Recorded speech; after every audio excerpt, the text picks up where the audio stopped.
Saya Fikri Alvin Manijen dengan NIM 19 14 20 185, jurusan Perbankan Syariah, kelas E, semester 3, UIN Sultan Maulana Hasanuddin Banten. Di sini saya akan menjawab pertanyaan UAS pada mata kuliah Bank dan Lembaga Keuangan Syariah. Pertanyaan nomor 1. Apa perbedaan produk gadai emas yang ada pada Bank Syariah dengan Lembaga Pegadaian Syariah? Sertakan pendapat Anda mengenai fasilitas gadai emas atau logam mulia dari Bank Syariah atau Pegadaian Syariah yang lebih menguntungkan. Jadi di sini perbedaan utamanya ada pada Pegadaian Syariah tidak memiliki bunga dan juga tidak dipatok berapa biaya untuk menyimpan barang. Dan ulama Indonesia telah mengeluarkan fatwa tentang kemampuan menggadaikan emas. Di dalam fatwa tersebut dijelaskan bahwa biaya pemeliharaan dan penyimpanan marhun atau barang pegadaian tidak dapat ditentukan berdasarkan jumlah pinjaman, dan besarnya biaya tergantung pada kontrak sewa. Prinsip yang dianut oleh badan tersebut adalah sama, yaitu mengacu pada fatwa DSN. Perbedaan di antara keduanya terletak pada teknologi dan pelayanannya. Dan jika proses gadai emas di dalam hukum Islam sendiri tersebut secara kasar dibagi menjadi 4 tahap. Yang pertama, nasabah membawa emas pegadaian dan KTP pribadi ke kantor pegadaian atau bank syariah. Yang kedua, nilai emas yang dimiliki nasabah dan penilaiannya ditentukan secara sepihak oleh pegadaian atau bank syariah. Dan yang ketiga, pegadaian menentukan nilai pinjaman berdasarkan financing by value atau FTV, yang perbandingan antara jumlah pembiayaan yang diterima nasabah dengan nilai emas yang dijaminkan nasabah kepada bank atau pegadaian. Dan yang terakhir, perusahaan menghitung biaya pegadaian, yaitu biaya pengelolaan dan biaya pemeliharaan. Dan untuk fasilitasnya sendiri, menurut saya lebih menguntungkan fasilitas mengenai tentang pegadaian syariah, karena masyarakat Indonesia sangat membutuhkan keberadaan pegadaian syariah karena prinsip dan operasinya berdasarkan ajaran Islam dan tentu tidak memakai bunga,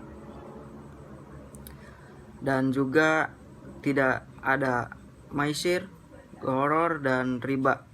Dan fatwa MUI tentang larangan bunga bank yang baru-baru ini diundangkan juga memperkuat hal tersebut, karena termasuk lintah darat dan didukung oleh penduduk yang mayoritas beragama Islam. Jadi menurut saya untuk fasilitas sendiri yaitu lebih menguntungkan fasilitas pegadaian syariah. Dan salah satu pegadaian syariah yang ada di Indonesia itu menawarkan kepada masyarakat salah satunya penjualan logam mulia. Produknya adalah logam mulia yang dijual melalui uang tunai dan pembiayaan kredit. Dan selanjutnya ke pertanyaan nomor 2. Jelaskan pendapat Anda apakah peran lembaga zakat pada masa pandemi COVID-19 ini sudah melaksanakan fungsinya dengan baik untuk mensejahterakan masyarakat di Indonesia. Menurut saya peran lembaga zakat pada masa pandemi sekarang ini sudah melaksanakan fungsinya dengan sangat baik. Salah satunya yaitu lembaga Amil Zakat atau LAS dan juga Basnas. Kedua lembaga tersebut sangat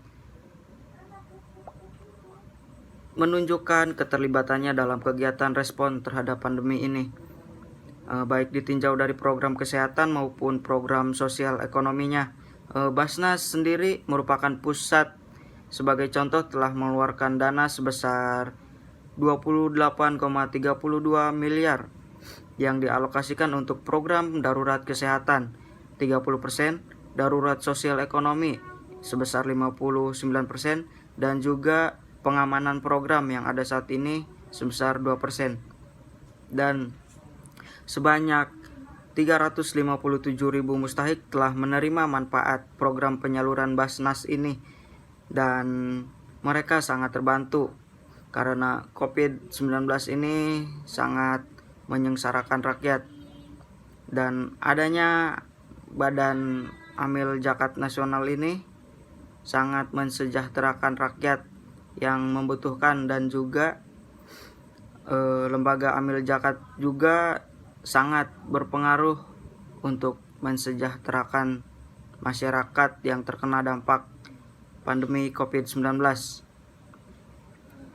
Dan untuk pertanyaan nomor 3, jika melihat perkembangan bank dan lembaga keuangan syariah di Indonesia pada masa pandemi COVID-19 di tahun 2020, maka jelaskan pendapat Anda, jenis lembaga keuangan syariah manakah yang mengalami perkembangan yang paling pesat dan mengalami perkembangan yang paling lambat, serta berikan alasan Anda. Jika melihat perkembangan bank dan lembaga keuangan syariah di Indonesia pada saat ini, terakhir data dari Otoritas Jasa Keuangan atau OJK menunjukkan sekiranya total aset industri keuangan syariah itu terus meningkat. Industri perbankan syariah mengalami peningkatan sekitar 517,2 triliun bulan lalu menjadi 531,7 triliun atau meningkat 14 triliun, dan 109,4 berkurang menjadi 107,2 triliun. Pada saat yang sama, pasar modal meningkat dari 2.899,5 triliun menjadi 2.905,7 triliun. Untuk mencermati perkembangan saat ini memerlukan peran seluruh sektor keuangan untuk menjaga stabilitas perekonomian nasional, terutama perekonomian Islam yang merupakan salah satu penopang perekonomian nasional. Keberadaan LKS berperan dalam memberikan pelayanan kepada masyarakat agar kegiatan ekonomi masyarakat dapat terus berlanjut. Selain itu, LKS diharapkan dapat menampilkan produk-produk yang berdampak positif dan berdampak lebih besar terhadap masyarakat di tengah pandemi sekarang ini, terutama di bidang ekonomi. Didorong oleh peningkatan penyaluran zakat, industri keuangan syariah sosial juga mencatatkan pertumbuhan positif pada tahun sekarang.